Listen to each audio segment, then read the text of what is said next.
Hello and welcome to Jackson's Job. Let's learn how to bake pumpkin pecan muffins. Here are the ingredients used in this recipe. Please preheat your oven to 400 degrees Fahrenheit or 200 degrees Celsius. You will need a muffin tin that is non-stick, lined with cupcake liners, or greased and floured. In a small bowl, we have a half a cup of chopped pecans. That's about 56 grams. To that, we're adding 1 tablespoon of flour or 9 grams and tossing it until it's well coated. This helps the nuts suspend within the mixture and not fall to the bottom. We're going to set that aside and move on to our dry ingredients.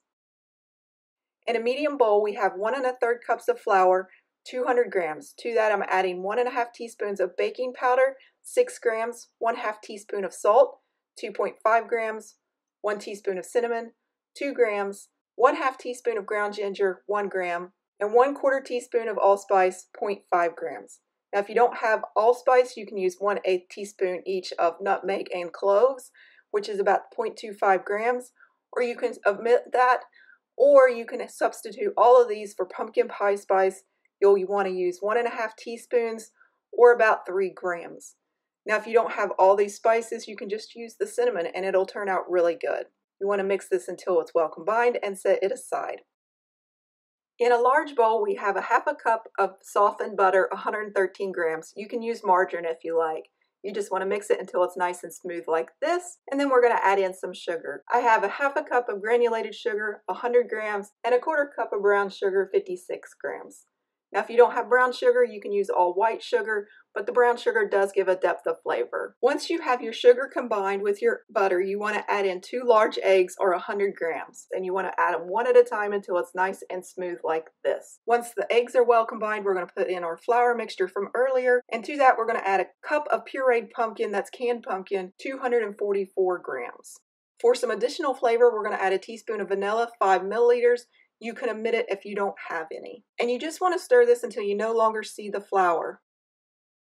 You want to mix this until it's just combined. Don't overmix it. And then you're going to fold in those nuts from earlier. If you don't like pecans, you can use walnuts, or you can omit the nuts altogether. Once you have a batter like this, you're going to set it aside. Get your muffin tin from earlier and you're going to divide it equally among each tin. It's going to be about 2 1/2, 3 tablespoons of batter, depending on how soft your butter was. If you spill any on the tray, make sure to wipe it off because it will burn in the oven and it just smells unpleasant. You want to bake these 16 to 20 minutes or until the center reads between 200 degrees Fahrenheit to 210 degrees Fahrenheit, 93 to 99 degrees Celsius, or when a toothpick inserted in the middle comes out clean. Let them cool in the pan for 5 minutes and then remove them to a cooling rack to finish cooling. You can eat these while they're warm. They're absolutely amazing. Let's look at one of these on the inside.